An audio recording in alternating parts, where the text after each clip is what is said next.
जय श्री कृष्णा, राधे राधे। आप सभी भक्तों का आपके अपने YouTube चैनल श्री कृष्ण दीवानी में हार्दिक स्वागत है। आज आप सुन रहे हैं पौष मास महात्म्य का 11वां अध्याय। सर्वप्रथम भगवान का स्मरण करते हुए सभी बोलिए ओम नमो भगवते वासुदेवाय। श्री राधा कृष्णाभ्याम नमो नमः। नारद जी नारायण भगवान से पूछने लगे, हे प्रभु, सब मुनियों से भी महाकठिन ऐसा कौन सा तप उस कुमारी कन्या ने किया, तो हमें भी कहिए। तब श्री नारायण भगवान नारद जी से कहने लगे, हे नारद, वह कल्याणी सनातन शिव का अत्यंत उग्र तप करने लगी, जिनके सर्पों के आभूषण नंदी भृंगी से सेवित 24 तत्वों और तीनों गुणों से स्तुति किए गए 8 सिद्धियों और प्रकृति पुरुष स्तुत्य और जटा मुकुट से शोभित भाल में अर्धचंद्र ऐसे शिव को उद्देश्य करके वह बाला ग्रीष्म ऋतु के सूर्य में पंचा अग्नि में स्थित होकर दुष्कर तप करने लगी। हेमंत तथा शिशिर ऋतु में ठंडे जल में स्थित उसका मुख जल के ऊपर इस प्रकार से दिखाई देता रहा जैसे कि जल के ऊपर कमल शोभायमान होता है। उसका ऐसा उग्र तप सुनकर इंद्र अत्यधिक चिंता को प्राप्त हो गया। सभी देवताओं और महर्षियों के द्वारा सराहने योग्य ऐसे उग्र तप में प्रवृत्त हुई उस ऋषि कन्या को अब 9000 वर्ष बीत गए। फिर पार्वती पति शंकर जी ने इसके तप से प्रसन्न होकर अपना अगोचर रूप उसको दिखलाया। उस रूप को देखकर वह कन्या झटपट खड़ी हो गई, मानो कि उसकी देह में प्राण आ गए हों। तब से उसका शरीर जो दुर्बल हो गया था, मानो वह हर्ष पुष्ट हो गया हो। उस बाला ने नर्म होकर श्री शंकर जी को नमस्कार किया और विषव वंदित श्री शिव का मानसो उपचार पूजन किया और उनकी स्तुति करने लगी। वह जब उस मेधावी ऋषि की तपस्विनी कन्या श्री शंकर भगवान की स्तुति करके शांत हो गई, तब महाउग्र तप से उसका किया हुआ वह स्तोत्र सुनकर प्रसन्न मुख वाले श्री सदाशिव उससे बोले, हे तपस्विनी, तेरा कल्याण हो, मनोवांछित वर मांग मुझसे। महा आनंद में मगन वह कुमारी ऐसा सुनकर प्रसन्न हुए शिवजी से यह वचन बोली। उस बाला ने शंकर भगवान से कहा, हे दीनानाथ, यदि आप मुझ पर प्रसन्न हो तो मुझको पति दीजिए। ऐसा ही वह बाला 5 बार कहकर फिर शांत हो गई। तब शिवजी मुनि उस कन्या को कहने लगे, हे कन्ये, तूने जो अपने मुख से कहा है वैसा ही होगा। तूने 5 बार मुझसे पति मांगा है, सो हे सुंदरी, तेरे 5 पति होंगे।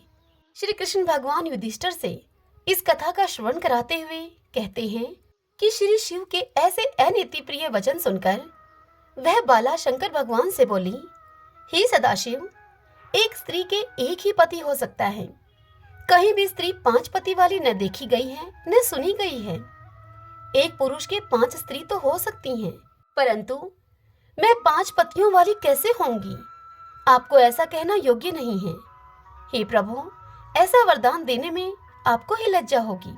उस कन्या के ऐसे वचनों को सुनकर सदाशिव उस कन्या से बोले कि इस जन्म में नहीं होंगे, तुम्हारे अगले जन्म में तुम्हारे 5 पति होंगे। तुम अपने उस जन्म में योनि से उत्पन्न नहीं होगी, तुम तपोबल से उत्पन्न होगी। उस जन्म में तुम भर्ता से उत्पन्न सुख को प्राप्त होकर परम पद को प्राप्त होगी। दुर्वासा मेरा ही रूप है, तूने उनका तिरस्कार किया है। यदि दुर्वासा कोपायमान हो जाएं, वे क्रोधित हो जाएं, तो इन तीनों लोगों को वे जला देवें। तूने अत्यंत ब्रह्मादेज का तिरस्कार किया है और तूने भगवान के प्रिय पुरुषोत्तम मास का व्रत नहीं किया, जिसको श्री कृष्ण भगवान ने सभी ऐश्वर्य सौंप दिया है। हे बाले, मैं ब्रह्मादिक देवता और नारायण आदिक तपस्वी जिन श्री भगवान की आज्ञा नहीं टाल सकते, तूने उनको नहीं पूजा, उनका तूने अनादर किया है, इसीलिए तेरे 5 पति होंगे। हे बाले, जो पुरुषोत्तम मास की निंदा करता है वह घोर नरक में जाता है। जो उस मास का अनादर करता है उसकी भलाई नहीं हो सकती। जो पुरुषोत्तम के भक्त हैं वह पुत्र पौत्र और धन से युक्त हैं। इस लोक तथा परलोक की सिद्धि को वे प्राप्त होते हैं। हम सब देवता भी पुरुषोत्तम की सेवा करते हैं। इस प्रकार कहकर श्री नीलकंठ महादेव जी तत्काल अंतर्ध्यान हो गए। तब वह बाला चकित रह गई। सूत जी मुनियों से कहने लगे कि हे ऋषियों, सदाशिव के अंतर्ध्यान होने से उस कन्या को भी अब चिंता हो गई। इससे आगे की कथा कल हम अगले अध्याय में सुनेंगे। श्रीमन नारायण नारायण हरि हरि, भजमन नारायण नारायण हरि हरि। आइए भक्तजनों, अब हम ब्रह्मा वैवर्त पुराण से आज की कथा का श्रवण करते हैं। पिछले अध्याय की कथा में हम सबने सुना था नारद जी के पूर्व जन्म की पत्नी मालावती नारद जी की मृत्यु अर्थात उपबरण के मृत्यु पर शोक करने लगी। तब वहां एक ब्राह्मण कुमार आए। वह ब्राह्मण कुमार कोई और नहीं, भगवान विष्णु ही ब्राह्मण बालक का रूप रख के आए थे। मालावती के साथ उन्होंने संवाद किया। ब्राह्मण के पूछने पर मालावती ने अपने दुख और अपनी इच्छा को उनके समक्ष व्यक्त किया और ब्राह्मण का कर्म फल के विवेचन पूर्वक विभिन्न देवताओं की आराधना से प्राप्त होने वाले उस ब्राह्मण कुमार ने उन फलों का वर्णन किया। भगवान श्री कृष्ण एवं उनके भजन की महिमा के विषय में मालावती को बताया और मालावती से कहा कि हम जिस भी देवता की पूजा करते हैं हमें फल तो वही श्री भगवान ही देते हैं, और जब हमारा अंत समय आता है तब हम जिस देवता का पूजन करते हैं वह देवता हमें अपने अगले पथ पर साथ लेकर जाते हैं। तो आइए अब हम इससे आगे की कथा का श्रवण करें। सूत नंदन शौती ऋषि कहते हैं शौनक जी से कि हे मुने, वह ब्राह्मण कुमार मालावती से बोले कि हे पतिव्रते, इस समय तुम्हारे प्रियतम किस रोग से मरे हैं? मैं चिकित्सक भी हूँ, अतः समस्त रोगों की चिकित्सा भी मैं जानता हूँ। सती मालावती, कोई रोग से मृत्यु तुल्य हो गया हो या फिर कोई मर गया हो, किंतु यदि 1 सप्ताह के भीतर ही यह घटना हुई हो तो मैं उस जीव को चिकित्सा संबंधी महान ज्ञान के द्वारा चुटकी बजाते ही उसे जीवित कर सकता हूँ। जैसे व्याध पशु को बांधकर सामने ला देता है, ठीक उसी प्रकार मैं जरा, मृत्यु, यम, काल तथा व्याधियों को बांधकर तुम्हारे सामने लाने और तुम्हें सौंप देने की शक्ति रखता हूँ। हे सुंदरी, जिस उपाय से रोग देहधारियों के शरीर में न फैले वह तथा रोगों का जो कारण है वह सब मैं अच्छी तरह से जानता हूँ। मैं शास्त्र के तत्वज्ञान के अनुसार उस उपाय को भी जानता हूँ जिससे व्याधियों का दुष्ट एवं अमंगलकारी बीज अंकुरित ही न हो। जो योग से अथवा रोग जनित कष्ट से देह का त्याग करता है उसके जीवित होने का उपाय क्या है, इसे भी मैं योग धर्म के प्रभाव से जानता हूँ। शौती कहते हैं हे शौनक, उस ब्राह्मण कुमार की यह बात सुनकर सती मालावती के मन में बड़ा उत्साह हुआ। वह मुस्कुराई, उसके चित्त में स्नेह उमड़ आया और वह हर्ष से भरकर बोली।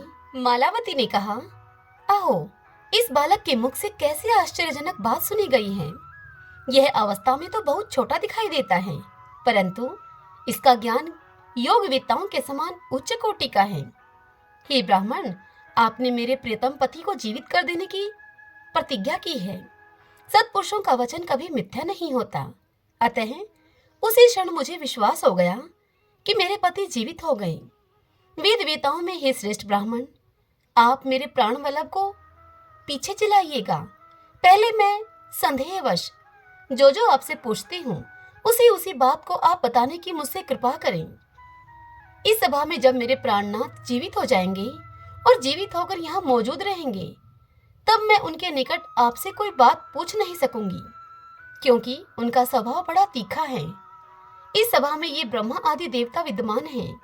वेद वेताओं में श्रेष्ठ आप भी यहाँ पर उपस्थित हैं, परंतु आप सब लोगों में से कोई भी मेरा स्वामी नहीं है। यदि स्वामी अपनी पत्नी की रक्षा करता है तो कोई भी उसका खंडन नहीं कर सकता, तथा यदि वह उसका शासन करता या उसे दंड देता है तो इस भूतल पर कोई भी पुरुष उस स्त्री की उसके स्वामी से रक्षा करने वाला नहीं है। इसी प्रकार देवताओं में, इंद्र में अथवा ब्रह्मा और रुद्र में भी ऐसी शक्ति नहीं है। स्वामी और स्त्री में पति पत्नी भाव संबंध जानना चाहिए। स्वामी ही स्त्रियों का कर्ता, हर्ता, शासक, पोषक, रक्षक, इष्ट देव तथा पूज्य है। नारी के लिए पति से बढ़कर दूसरा कोई गुरु नहीं है। जो उत्तम कुल में उत्पन्न हुई कन्या है वह सदा अपने प्राण वल्लभ के वश में रहती है। जो स्वतंत्र होती है वह स्वभाव से ही दुष्टा है, उसे निश्चय ही कुलटा कहा गया है। जो दुष्टा है, मनुष्यों में अधम है तथा परपुरुष का जो सेवन करती हैं, वही सदा अपने पति की निंदा करती हैं। अवश्य ही वह किसी नीच कुल की कन्या होती है। हे ब्राह्मण कुमार, मैं उपब्रहण की पत्नी, चित्ररथ की पुत्री और गंधर्वराज की पुत्रवधू हूँ। मैंने सदैव अपने प्रियतम पति में भक्ति भाव रखा है। वेद वेताओं में हे श्रेष्ठ ब्राह्मण कुमार, आप सभी को यहाँ पर बुलाने में समर्थ हैं, इसलिए काल, यम तथा मृत्यु कन्या को आप मेरे पास ले आइए। मालावती की इस बात को सुनकर वेद वेताओं में उत्तम ब्राह्मण ने उस सभा में उन सबको बुलाकर प्रत्यक्ष मालावती के सामने खड़ा कर दिया। सती मालावती ने सबसे पहले मृत्यु कन्या को देखा। उस मृत्यु कन्या का रूप रंग काला था। वह देखने में बड़ी भयंकर थी। उसने लाल रंग के कपड़े पहन रखे थे। वह मंद मंद मुस्कुरा रही थी। उस मृत्यु कन्या की 6 भुजाएं थी। वह शांत, दयालु और महासती थी तथा अपने स्वामी काल के वाम भाग में 64 पुत्रों के साथ वह खड़ी हुई थी। तत्पश्चात सती मालावती ने नारायण के अंशभूत काल को भी सामने खड़े हुए देखा। उसका रूप बड़ा ही उग्र, विकट तथा ग्रीष्म ऋतु के सूर्य की भांति बड़ा ही प्रचंड तेज से युक्त था। उसके 6 मुख, 16 भुजाएं और 24 नेत्र थे। उसके पैरों की संख्या भी 6 ही थी। उसके शरीर का रंग काला था। उसने लाल रंग के वस्त्र पहन रखे थे।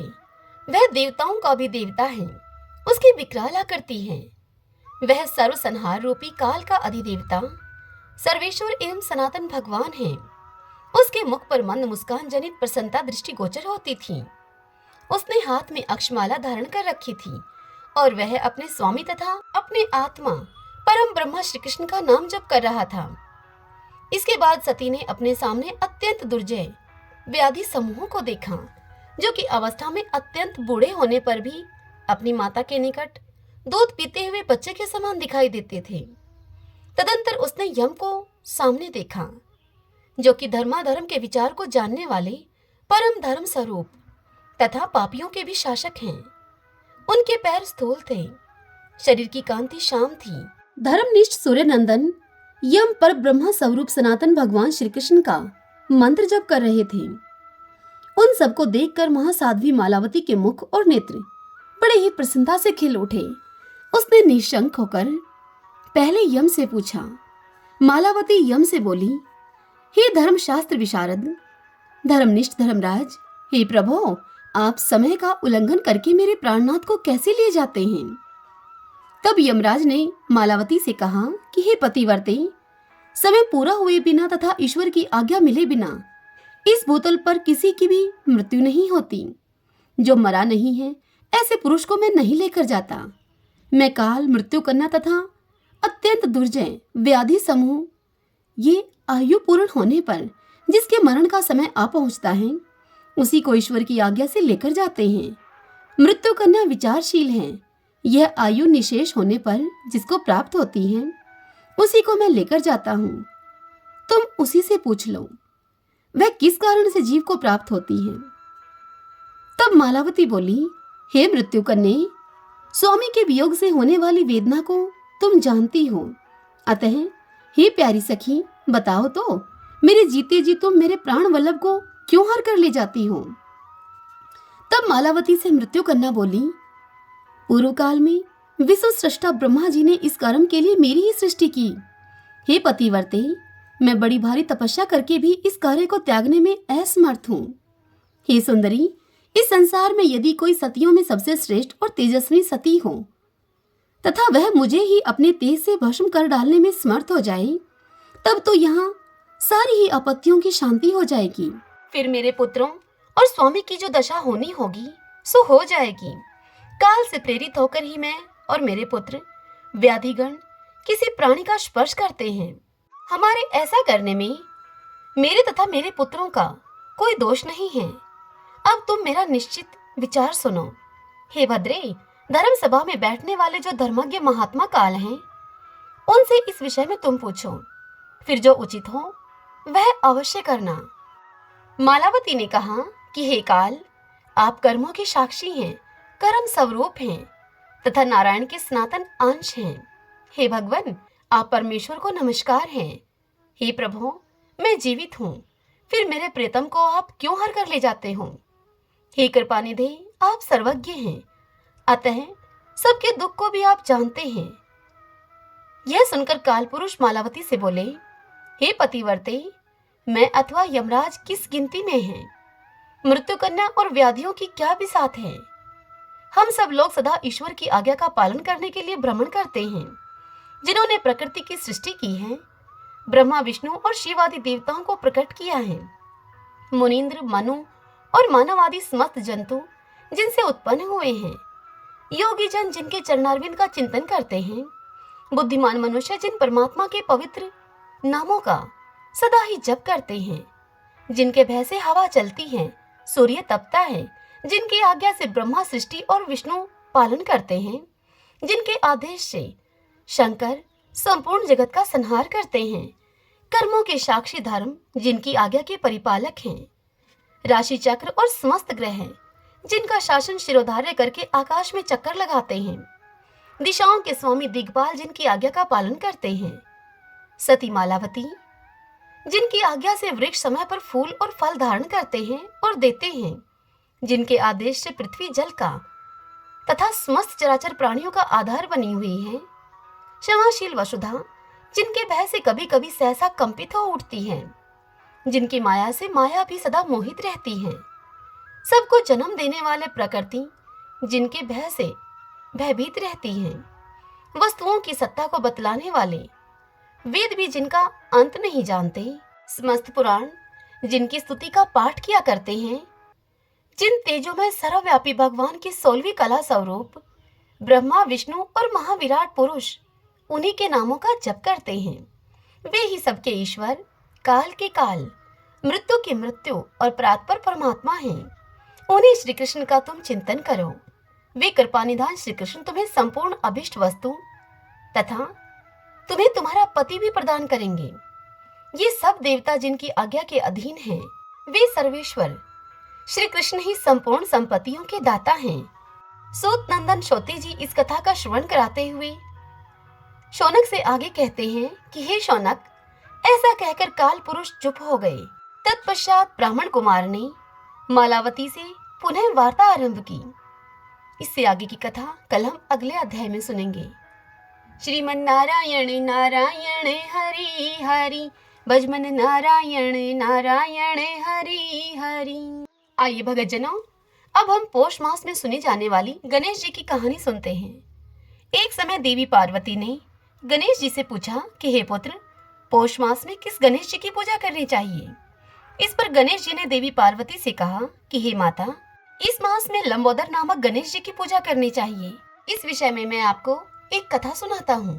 सभी बोलिए गणेश जी महाराज की जय। एक बार रावण ने सभी देवताओं को जीत लिया। घमंड के नशे में चूर होकर रावण ने संध्या करते हुए बाली को पीछे से जाकर उसे पकड़ लिया। शक्तिशाली बाली रावण को अपने बगल में दबाए हुए आकाश के रास्ते अब किष्किंधापुरी जा पहुंचा और रावण को खिलौने के रूप में अपने पुत्र अंगद को उसने खेलने के लिए दे दिया। अंगद ने रावण के गले में रस्सी बांधकर उसे नगर में अब घुमाना शुरू कर दिया। संसार को जीतने वाले रावण की यह दशा देखकर समस्त नगर में रहने वाले उस पर हंसने लगे और नगरवासी कहने लगे कि अरे जरा देखो तो सही, यह विश्व विजेता रावण आज राजकुमार अंगद के द्वारा सड़कों पर घुमाया जा रहा है। नगरवासियों की इन बातों को सुनकर रावण बड़ा ही शर्मिंदा होकर अब लंबे लंबे सांस लेने लगा। उसका घमंड अब चूर चूर हो गया था। उसने अपने नाना पुलसत्य मुनि को याद किया। अपने नाती रावण की दीन पुकार को सुनकर पुलसत्य मुनि को बड़ा अचंभा हुआ कि उसके नाती रावण की ऐसी दशा भला क्यों हुई। अधिक गर्व करने से देव दानव मनुष्य इन सभी का नाश जरूर होता है। रावण के पास आकर मुनि ने उनसे पूछा कि तुमने मुझे क्यों याद किया है। तब रावण ने अपने नाना से कहा कि नाना जी, देवताओं को जीतने के कारण घमंड करने से मेरी यह दुर्गति हुई है। मैंने पूजा करते हुए एक वानरराज को देखा। तदंतर पश्चिमी महासागर के किनारे पर मैंने उसे पीछे से जाकर पकड़ने का प्रयास किया, परंतु मैं ही उसके हाथों पकड़ा गया। उसने मुझे यहाँ लाकर मेरे गले में रस्सी बांधकर अपने लड़के को खेलने के लिए दे दिया। इस दुर्दशा को देखकर नगरवासी सभी मेरी हंसी उड़ाते हैं। हे देव, हे नाना जी, इसी चिंता में मैं अब दुखी रहता हूँ। रस्सी में बंधे रहने से मैं अब कमजोर हो गया हूँ। हे स्वामी, मुझे अब क्या करना चाहिए? मेरे समान आपके कुल में कोई अन्य कुल को कलंकित करने वाला नहीं है। अब आप ही मुझे बचा सकते हैं। यह सुनकर पुलस्त्य ऋषि ने कहा कि रावण, डरने वाली कोई बात नहीं है, मैं तुम्हें इसे छुटकारा दिलवा दूंगा। बाली देवराज इंद्र के वीर्य से पैदा हुआ है और तुमसे अधिक शक्तिशाली है। यह राजा दशरथ के पुत्र श्री राम जी के हाथों से मारा जाएगा। हे दैत्यराज, यदि तुम बाली के बंधन से छुटकारा पाना चाहते हो तो तुम मेरे कहे अनुसार विघ्न विनाशक गणेश जी की तपस्या करो। रावण ने अपने नाना पुलस्त्य मुनि की बात को मानकर ऐसा ही किया। उसने पौष मास में विघ्न विनाशक गणेश जी की आराधना की, जिससे कि वह रावण बाली के बंधनों से मुक्त हो गया। सभी बोलिए गणेश जी महाराज की जय। भगवान श्री कृष्ण को प्रसन्न करने के लिए उनकी 16 कलाओं का वर्णन इस स्तुति पाठ मधुराष्टकम से करें।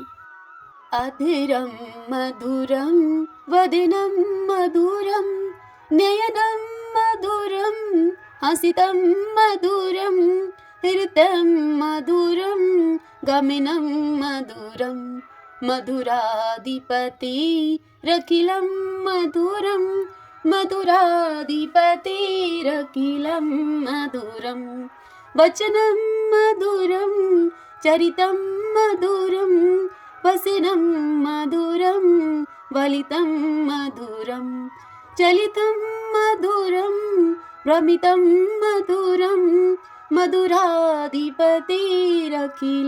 मधुरं मधुराधिपतिरखिलं मधुरं वेणु मधुरो रेणु मधुरः पाणि मधुरः पादो मधुरो नृत्यं मधुरं संख्यं मधुरं मधुराधिपतिरखिलं मधुरं मधुराधिपतिरखिलं मधुरं गीतं मधुरं पीतं मधुरं भुक्तं मधुरं सुप्तं मधुरं रूपं मधुरं तिलकं मधुरं मधुराधिपतिरखिलं मधुरं मधुराधिपतिरखिलं मधुरं तरणं मधुरं तरणं मधुरं हरिणं मधुरं स्मरणं मधुरं वमितं मधुरं शमितं मधुरं मधुराधिपतिरखिलं मधुरं मधुराधिपतिरखिलं मधुरं गुञ्जा मधुरा माला मधुरा यमुना मधुरा वीची मधुरा सलिलं मधुरं कमलं मधुरं मधुराधिपतिरखिलं मधुरं मधुराधिपतिरखिलं मधुरं गोपी मधुरा लीला मधुरा युक्तं मधुरं मुक्तं मधुरं दृष्टं मधुरं शिष्टं मधुरं मधुराधिपतिरखिलं मधुरं मधुराधिपतिरखिलं मधुरं गोपा मधुरा गाओ मधुरा यष्टिर्मधुरा सृष्टिर्मधुरा दलितं मधुरं फलितं मधुरं मधुराधिपतिरखिलं मधुरं मधुराधिपतिरखिलं मधुरं। आज की यह कथा आपको कैसी लगी? कमेंट बॉक्स में जय श्री कृष्णा लिख के आप मुझे अवश्य बताइए। और यदि पसंद आई हो तो वीडियो को लाइक करें। और इसी के साथ यदि आप मुझे पहली बार सुन रहे हैं तो फिर आप हमारे इस चैनल श्री कृष्ण दीवानी को सब्सक्राइब कर लीजिए। बेल आइकन के बटन को भी दबा लीजिएगा ताकि आपको हमारे आने वाले नए वीडियोस की सभी जानकारी, सभी नोटिफिकेशन समय से मिल सके। हरे कृष्णा।